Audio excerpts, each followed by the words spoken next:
May mga lugar na kapag dinaanan mo, pakiramdam mo'y ayaw kanilang pansinin. At may mga lugar naman na, kahit iwasan mo, ramdam mong ikaw ang pinagmamasdan. Ang eskinita sa barangay San Isidro ay ganoon. Makitid, madilim, at tila laging basa kahit walang ulan. Ang mga pader nito'y puno ng lamat na parang mga ugat, at ang ilaw sa dulo ay palaging kumikislap, parang mata na pilit na nananatiling bukas. Magandang gabi sa iyo, Anino, at sa iyong mga tagapakinig. Ito ang aking karanasan at sana maibahagi iyon sa iyong channel. Ako si Mateo, at noong lumipat kami roon, akala ko'y isa lang itong karaniwang daanan. Pero mali ako. Sa unang linggo pa lang, napansin ko na walang dumaraan sa eskinita kapag gabi. Kahit ang mga lasing o palaboy, umiiwas. Kahit ang mga pusa, hindi tumatawid. At tuwing alas 10 ng gabi, may isang anino na lumilitaw. Sa una, iniisip kong guni-guni lang. Pagod sa eskwela. Bagong lugar. Bagong takot. Pero paano mo ipaliliwanag na sabay-sabay na humihinto ang mga tunog kapag lumilitaw iyon? Isang gabi, habang nag-aaral ako sa mesa, biglang nawala ang tunog ng ventilador. Hindi ito nasira, tumigil lang. Kasunod noon, napansin kong wala na ring ingay sa labas. Parang may kumot na ibinalot sa buong barangay. Lumapit ako sa bintana. Doon ko siya nakita.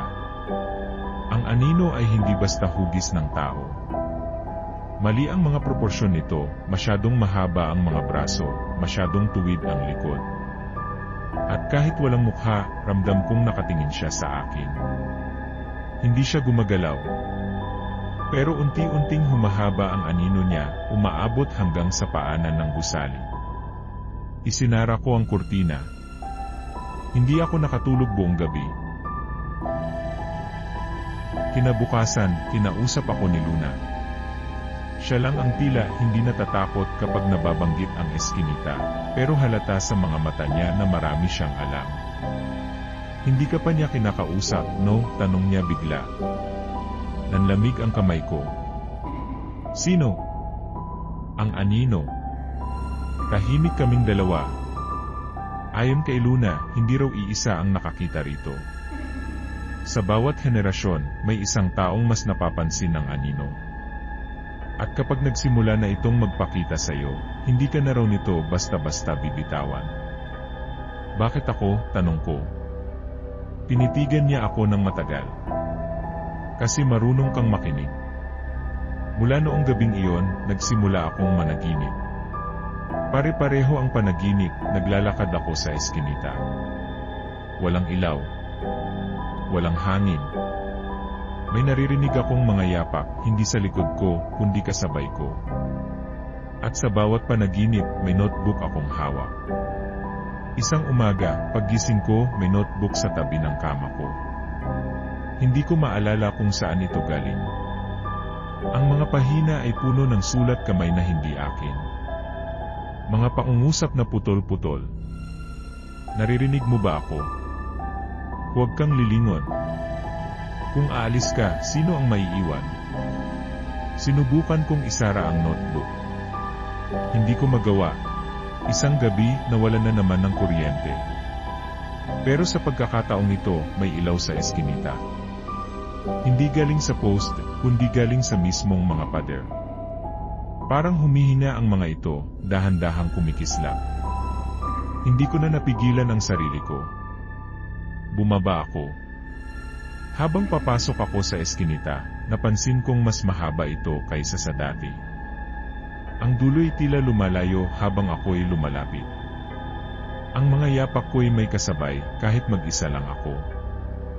Nandito ka na naman, bulong ng boses, hindi sa tenga ko, kundi sa ulo ko. Lumitaw ang anino sa harap ko. Mas malinaw na ngayon. At sa unang pagkakataon, gumalaw siya palabas ng anino. Hindi siya multo. Isa siyang alaala na ayaw mamatay. Ipinakita niya sa akin ang nakaraan, isang batang lalaki na laging nagsusulat pero walang nagbabasa. Laging naririnig pero hindi pinakikinggan. Isang gabing pumasok siya sa eskinita, dala ang notebook at hindi na lumabas. Hindi siya nawala. Naiwan siya. At ikaw, sabi ng boses, ay marunong makinig.